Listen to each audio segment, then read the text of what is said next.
Dnešný večer je venovaný práve súťažiam a súťažiam takéhoto svetového formátu. Vy pochopiteľne, predtým, než sa posunieme ďalej v programe, využívajte možnosti tohto pekného priestoru, ktorý tu máme. Funguje nám kaviareň, verím, že sa cítite príjemne a že aj vy, ktorí nás sledujete online, trávite dobrý čas. No a spomínal aj predchádzajúci rečník Georg Pendl viacero mien finalistov, ktorí sa objavili v tomto ročníku tejto európskej ceny za architektúru. A my teraz dáme priestor na dňoch architektúry a dizajnu a filmu práve dvom takýmto štúdiám. A teraz sa pozrieme na prácu architektonického štúdia z Barcelony k projektu Laborda Cooperative Housing. Práve teraz smerujeme, patrí k finalistom EU Mies Award 2020. Možno do kontextu uvediem toľko, že Lacol je Združenie architektov a architektiek, ktoré sa programovo zameriava na vytváranie komunitných infraštruktúr pre udržateľný život, ktorý je kľúčovým nástrojom pre eko-sociálnu prostredníctvom prostredníctvom architektúry, spolupráce a participácie. Motivuje ich presvedčenie, že cesta k premene mesta na vľúdnejšie miesto vedie cez aktívnu spoluprácu ľudí, ktorí v ňom žijú. Vklad profesie architekta do týchto procesov nie je zanedbateľný a podľa Lacol by práve architekti a architektky v otázkach stratégií na dosiahnutie kvalitného mestského života mali vystupovať proaktívne a iniciovať diskusie o plánovaní a manažmente mestských priestorov, participácií a obnove dedičstva. Toto koncentrované úsilie sa naozaj dočkalo pozornosti Mies Award, ktorá ich kolektívne bývanie Laborda v Barcelone zaradila medzi finalistov ročníka 2022. No a my si teraz pozrieme ich prezentáciu, ktorú pripravili Lacol exkluzívne pre Daad 2022. Hello everyone, my name is Carlos Vajas. I'm one of the members of the cooperative of architects Lacol.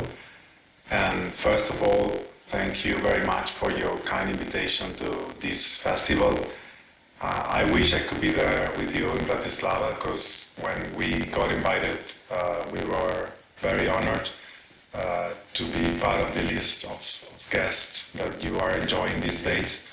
Unfortunately, we have other events at the same time, and we tried to manage to come here, and it wasn't possible this year. I hope maybe next year we have the chance to come and visit you. I'm going to be explaining the project of Laborda that maybe some of you know already a little bit. We are very happy because just recently we won the Mies Emergent.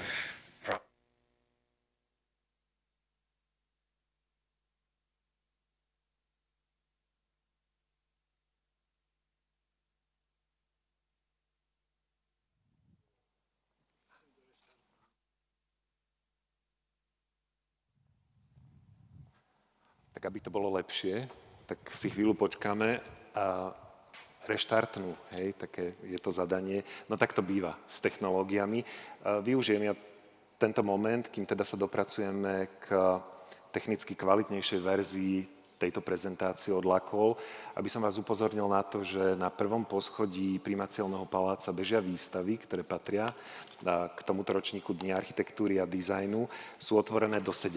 Čiže teda v týchto chvíľach ich nenavštívite, ale určite tu máme teraz lepší program, ale ak sa prídete pozrieť napríklad zajtra v priebehu dňa do primaciálneho paláca, tak v rámci Super Design štúdia tu máme výstavy aj k súťažiam Monumenty Lucie Talovej. Včera sa predvčerom odprezentovala aj na Dňoch architektúry a dizajnu. V zázname nájdete na sociálnych sieťach aj jej rozprávanie. Aj Marta Kropiláková, ktorá s nami trávi už tretí deň na Dňoch architektúry a dizajnu, veľká legenda slovenskej architektúry, tam má svoju výstavu. A myslím, že sa môžeme opäť pokúsiť pozrieť tú prezentáciu Lacol. Hello everyone, my name is Carlos Vajas. I'm one of the members of the cooperative of architects Lacol. And first of all, thank you very much for your kind invitation to this festival.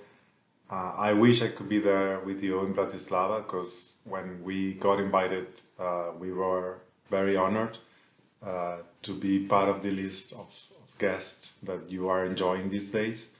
Unfortunately, we have other events at the same time, and we tried to manage to come here, and it wasn't possible this year. I hope maybe next year we have the chance to come and visit you. I'm going to be explaining the project of La Borda that maybe some of you know already a little bit. We are very happy because just recently we won the Mies Emergent Prize with this, which was a boost of energy.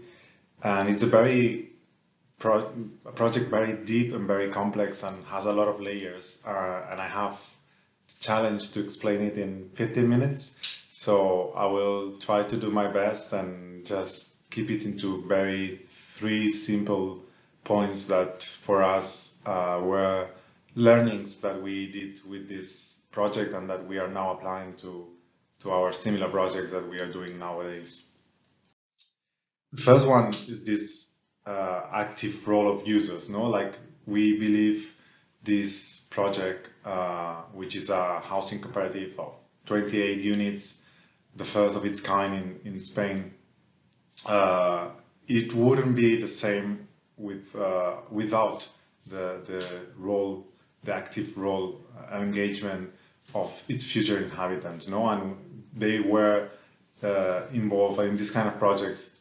Users are involved from the very beginning, from finding the plot, defining the program, and we absolutely believe this is one of the key reasons why the outcome is innovative and it's different from a conventional type of housing. So also this type of project, I need to warn you and explain you that it's not something that it's done in one day. You know, it's something, because of this involvement of people, it takes a lot of time. And in the case of La Borda, it was 7 years of project, from the first meetings in 2012 to the moving in the beginning of 2019 or the end of 2018. It was a long process of growing as a group, taking a lot of decisions, finding the plot, finding the money, having the permits, having all the professionals, and defining the architectural project as well. No? And this physical construction goes hand by hand by the social construction that you see on the bottom. So this is the moment of the groundbreaking ceremony. The land belongs to the municipality. It's a public land that was devoted to social housing, and that the cooperative of La Borda got a leasehold for 75 years. And the only condition is that it has to be social housing, so there is a maximum of income and there is certain rules that need to be fulfilled. Also, this active role of user, it's very important for us to make solutions that are sustainable and don't compromise affordability. No? So we don't use expensive high-tech machines or very last minute appearals of materials and very new technologies, but we rely mostly on the active role of users, that they know how to use their houses and how to use them well so that they perform better and they have a lower environmental impact. And finally, the users in this case were also involved in some parts of the construction. No, it wasn't possible to make the whole building with self-construction, like it's done in Uruguay, for instance, for similar cooperatives. In our case, this would have taken too many years and it would have been too expensive. So we keep it to basic stuff and just some extra spaces, like some of the communal spaces were done with self-construction. For instance, here the users are reusing the leftovers of the CLT panels to make one of the floors of the communal kitchen that you see also here when they were doing the finishing. The second learning that we did was this idea of reducing, no? That we need to reduce to make things better, to make things more affordable, to make things more sustainable, and also to reduce to have more, which might seem counterintuitive, but it's this way, you know, like to do so, what we did, because we knew who was going to live there, was also to look at the composition of the households, and we saw that these numbers, which actually are not so different from the mean in Spain, is that people tend to live more and more individually or with one other person, but there's no more these households of big families and so, you know. So together with the idea of rethinking what we understand for housing and where do we place every activity that we relate in the housing sphere in the building. No, we could rethink all these activities that we do at home, which are not only sleeping and cleaning, but there's also taking care of oneself or the others, playing, working, studying, keeping things, safety, parking, all these things that are related to housing. We could discuss with the community where should we place it. It has to be done into an individual level with your household, with maybe other households, with the whole community or the whole building, or it doesn't even need to be in the building because it's already existing in the neighborhood. No? So taking these two main concepts, we could go for this scheme, no? Where we, instead of just having everything solved in the individual units and then very small common areas, which normally are the stairs and the facilities, like technical spaces and so, we go to another model where we have smaller units because we give some of this space to community spaces. No? So in the case of La Borda, we have almost 300 square meters of covered spaces. In our case, it's like a kitchen and dining room, even if the units have their own kitchen. There's a laundry room, the guest rooms. There's going to be a space for health and then a big multi-purpose room. But also we have bike parking, we have the corridors that are also on the courtyard that are also usable spaces, the terraces, open terraces, and storage. So why do we share? No? Why this idea of reducing?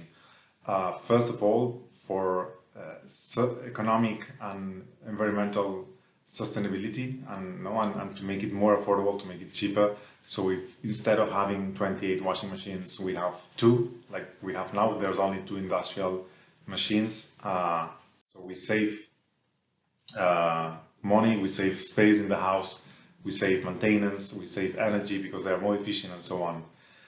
The other importance of having these shared communal spaces is because there we also place a lot of activities that normally tend to be invisible and that tend to have the worst space of the house. No? So like all these activities related to taking care of others, cooking, cleaning, washing people, which normally historically have been done by women, no? And they always get the worst space of the house, very small, where only one person can be without natural light.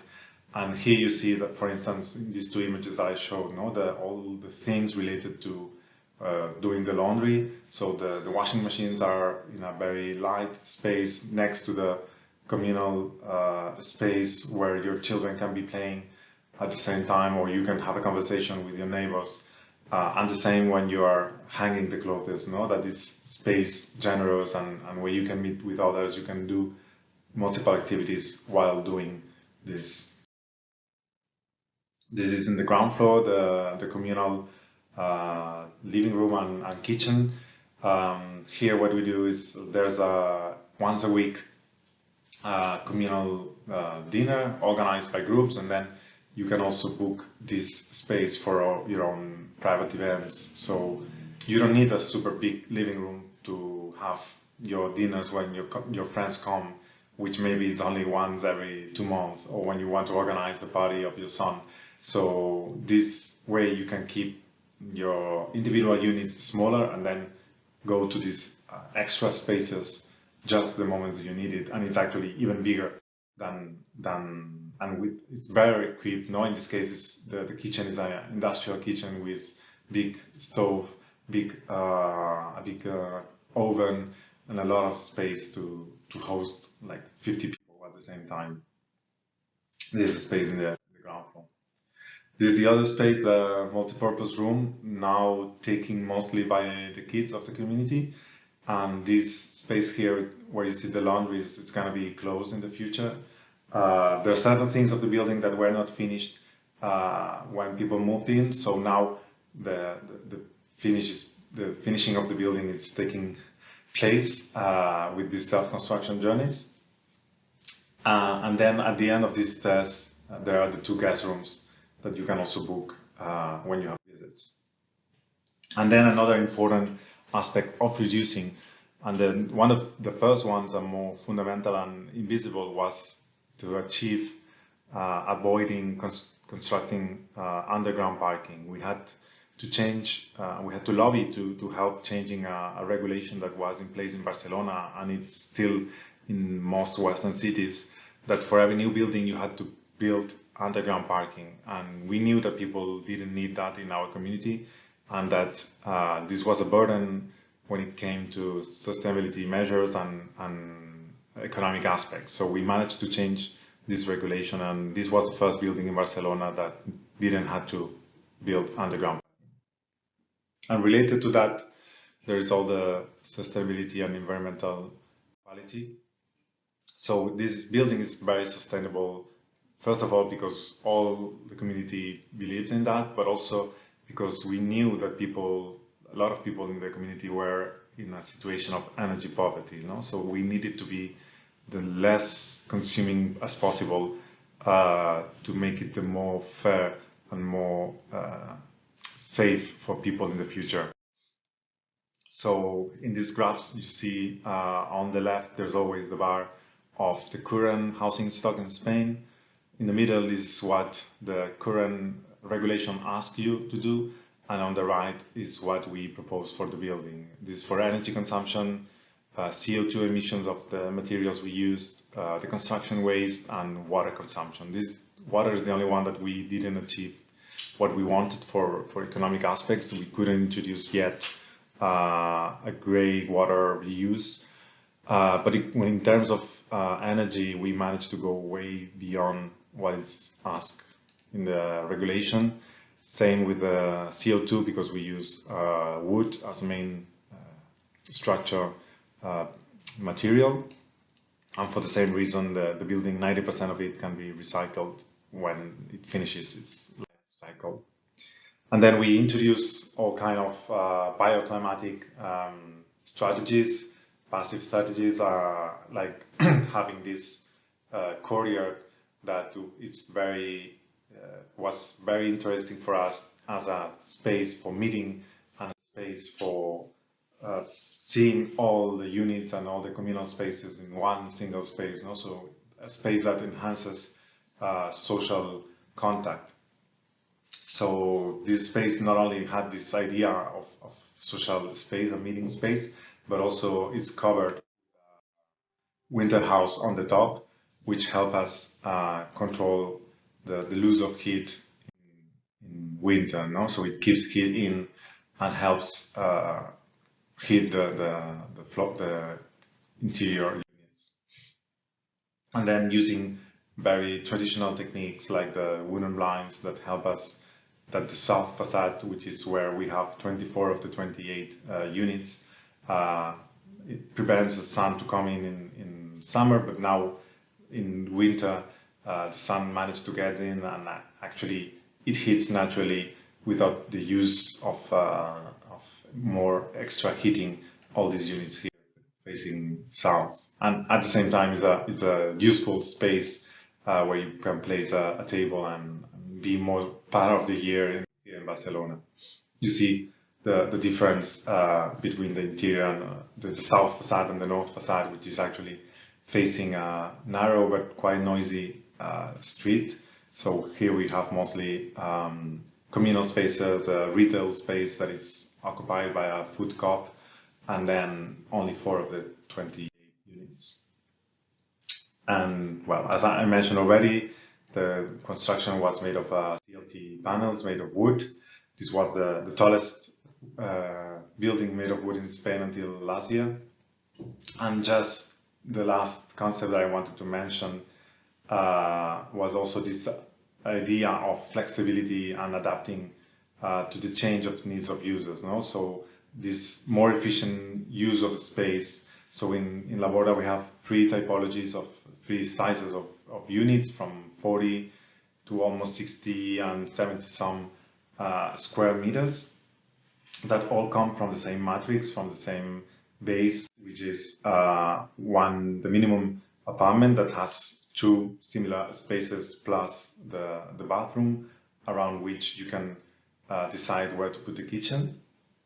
Then if you have a medium apartment, you have 1 extra room, and if you have a big apartment, you have 2 extra rooms. And actually, these rooms can go to one apartment to the other. No? So this can change in the future, because the structure, both physically and legally, are adapted to and is prepared for these changes. So for instance, this room that now faces this medium apartment could go to another one if they don't need it anymore and they never want to use it. So here you see how people adapted, how people put kitchens in a different way, how some people decided to close or not these rooms and make smaller rooms and adapt the house to their needs. So now it's very interesting to see how each user has adapted the layout to its own. And from 28 units that come from the same matrix, we have 28 completely different apartments that adapt to the people's needs and that can change and adapt in the future and change as people's lives change. That was all, because I don't have much time left. You have tons of information, I think, from this project that you can find online, and even if there is something that you don't find, please visit our website and contact us. Again, thank you for the invitation, and I hope we can meet in the future. Bye.